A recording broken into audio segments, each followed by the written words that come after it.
Bom dia, boa noite, boa tarde, mais uma vez, unidos pelo Evangelho para o estudo dos ensinamentos de Jesus. E rogamos a Ele que nos oriente, nos fortaleça, que nos mantenha no caminho correto, que nos ilumine a jornada para que a gente não se perca no caminho, graças a Deus. E hoje, o nosso tema é do livro Vinha de Luz, psicografado por Francisco Cândido Xavier, pelo Espírito Emmanuel. O capítulo número 132 chama-se Vigilância. Começa com o Evangelho de Mateus, no capítulo 24, versículo 42. Diz assim: Vigiai, pois, porque não sabeis a hora que virá o vosso Senhor. São palavras de Jesus. E Emmanuel diz pra gente que nós não devemos alegar que, apesar de sermos aprendizes, nós não temos que trabalhar ativamente na briga, na luta da luz contra a sombra. Então ele fala que Jesus disse, a vigilância partiu do próprio Jesus, que pediu que nos tornássemos atentos ao nosso caminho. Ele diz como é possível preservar o nosso patrimônio sem vigiá-lo atentamente. Então, nas nossas casas, a gente coloca alarmes, a gente pensa em algumas atividades, algumas ferramentas de proteção, e não só da parte material, colocando grades, colocando coisas que protejam as pessoas de entrarem no nosso lar, mas também a gente protege o nosso lar com as nossas preces, com a nossa boa vontade, vigiando quem entra ali dentro, as companhias que nós trazemos para dentro de casa. Isso faz parte da vigilância. E a gente se atenta ao nosso lar, a gente não deixa qualquer pessoa entrar, a gente não deixa as pessoas invadirem e fazerem o que querem, porque ali é o nosso lar, é o nosso espaço que convém a gente preservar. Ele disse, Emmanuel, que indiscutivelmente todos nós vamos caminhar para a fraternidade universal, então haverá um momento iluminado, se Deus quiser, em breve, mas a gente ainda está muito cru no nosso aprendizado, em que seremos uma fraternidade universal, então a casa será de todos. Nós estaremos num único pensamento e aí sim a vigilância se diz mais em relação a gente mesmo do que aos outros. Mas ele diz que enquanto isso não acontece, enquanto o Evangelho não se materializar na Terra, a gente não pode se entregar ao mal, à desordem, à perturbação. E a gente ouve muito nos dias de hoje falar, deixa pra lá, também o mundo está perdido e a gente se perde também. Se todos nós pensamos assim, que o mundo está perdido, nós estando no mundo vamos perdê-lo também. E aí a gente fala que a culpa é do outro, quando na verdade a culpa é de cada um que não faz a sua parte. Vamos resolver todos os problemas do mundo? Não, mas se a gente conseguir resolver os nossos e aqueles que estão ao nosso redor, criando ali uma célula de luz, um ambiente de paz, de evangelho, de amor, de equilíbrio, a gente já tem o nosso pontinho de luz, a gente já começa por um bom caminho. E ele faz algumas comparações que para a gente se defender das intempéries do tempo, dos rigores do clima, e a gente vê hoje, a gente edificou um lar e a gente se vestiu convenientemente. Nós não vamos para a praia vestido com um casaco de peles, assim também como nós não vamos para um lugar de muito frio vestidos de maiô.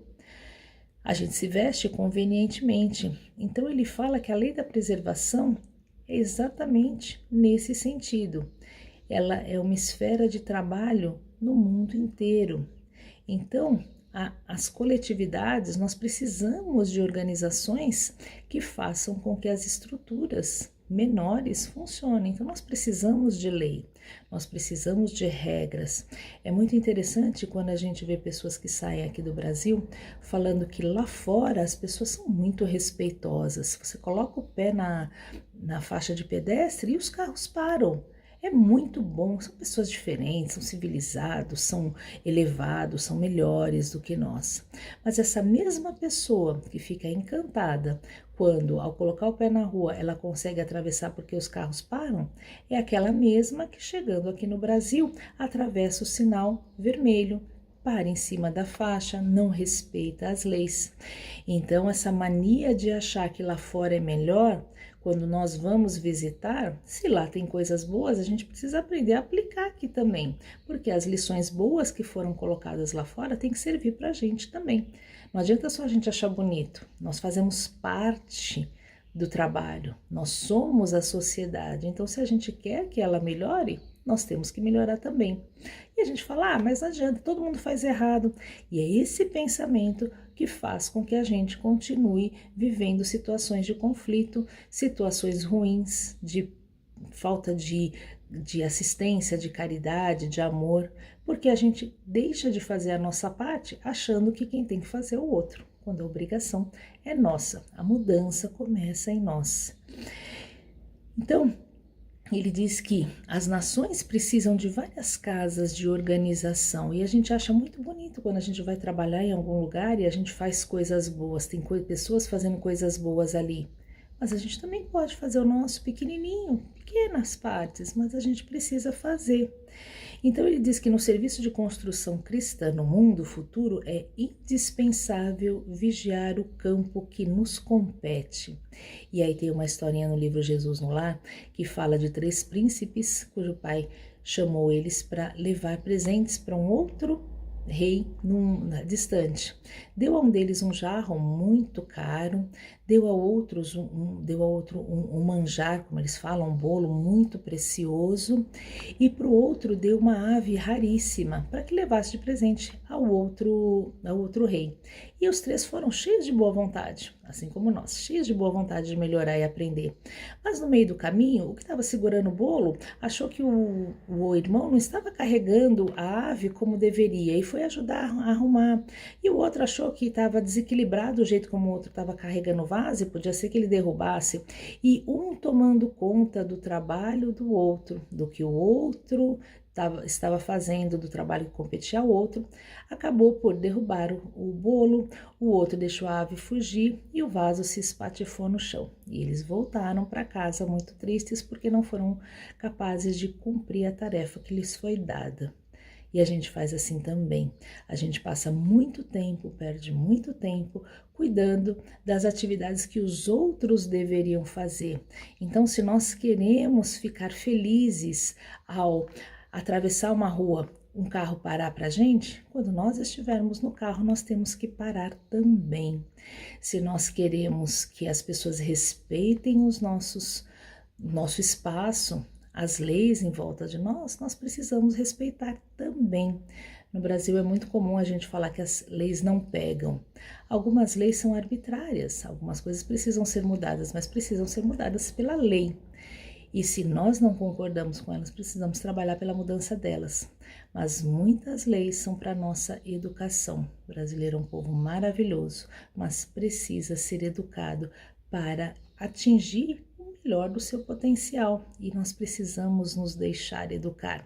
E a gente tem um pouco de dificuldade com isso. E depois a gente fala das crianças que são birrentas, que não fazem o que devem ser feito. Elas estão só copiando o exemplo dos adultos, que em muitos momentos somos mal educados, não deixamos nos levar pelo que é certo, porque para fazer o que é certo a gente tem que abrir mão de algumas coisas. E a princípio parece muito injusto, mas lá na frente, educados, a gente vai aprender, a gente vai entender que é o melhor para nós. Como fazemos com as crianças, a gente manda elas para a escola. Elas gostam? Não.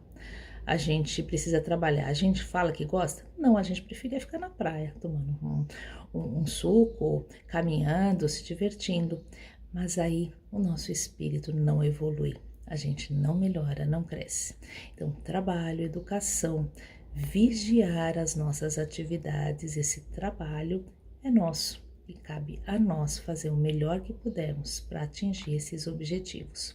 Porque lá na frente tem um amigo muito especial esperando a gente para dizer: passe adiante, você, servo fiel, que cumpriu o que você se comprometeu comigo.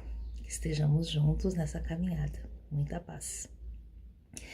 E a gente encerra fazendo as nossas vibrações, mentalizando luz para o nosso país, pelo nosso planeta, esses países que se encontram em conflito, pedindo a Jesus que fortaleça e ilumine as mentes que trabalham nesse sentido, que organizam, que administram esses países para que encontrem caminhos de paz. Vibramos muita luz pelo nosso Brasil, de esperança, de luz, de fortalecimento, que possamos realizar o nosso sonho de nos tornarmos a pátria do Evangelho através da exemplificação desse Evangelho para todos aqueles que estiverem conosco. Nós vibramos pelos nossos irmãozinhos doentes de todos os tipos, físico, espiritual, que eles possam ser reconduzidos ao caminho da saúde, da paz e da luz.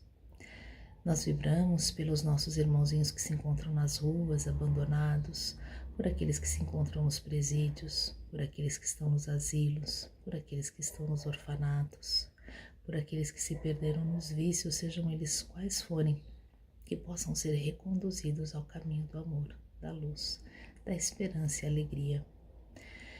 Vibramos muita paz, muito equilíbrio pela nossa casa Jesus no Lar, que nos acolhe para o aprendizado, que lá possamos criar um ambiente de muita luz, de muita fé, de muito equilíbrio. Vibramos pelos nossos lares, por aqueles que lá estão, por aqueles que temos um pouquinho de dificuldade de entendimento, que possamos nos esforçar para receber a todos como os nossos irmãos em Cristo. E vamos vibrando por nós mesmos para que possamos realizar essas tarefas e vigiar os nossos pensamentos, as nossas palavras e as nossas atitudes, para sermos fiéis servidores do Evangelho. E deixando uma vibração em branco com muita luz, com muita paz, para que seja levada aonde for mais necessário. E agradecemos por mais uma lição, por mais um aprendizado, que ele possa estar dentro dos nossos corações, modificando os nossos pensamentos, e que na construção desse lar de luz, de paz, nesse reino de Deus que nós esperamos construir, que ele esteja primeiro dentro de nós, para que possamos todos juntos chegar aos nossos objetivos, para que possamos entregar ao nosso Pai o nosso melhor, hoje e sempre. Graças a Deus. Seja uma semana abençoada, com muita fé, com muita luz, com muita paz. Graças a Deus. E se a gente quer divulgar o Evangelho, é importante que a gente transmita essas lições para aquelas pessoas que puderem ouvi-las. Então, se você puder, coloque, compartilhe, coloque comentários, enfim, ajude o nosso Jesus no Lar a divulgar esse trabalho para que mais pessoas possam chegar até ele. Graças a Deus.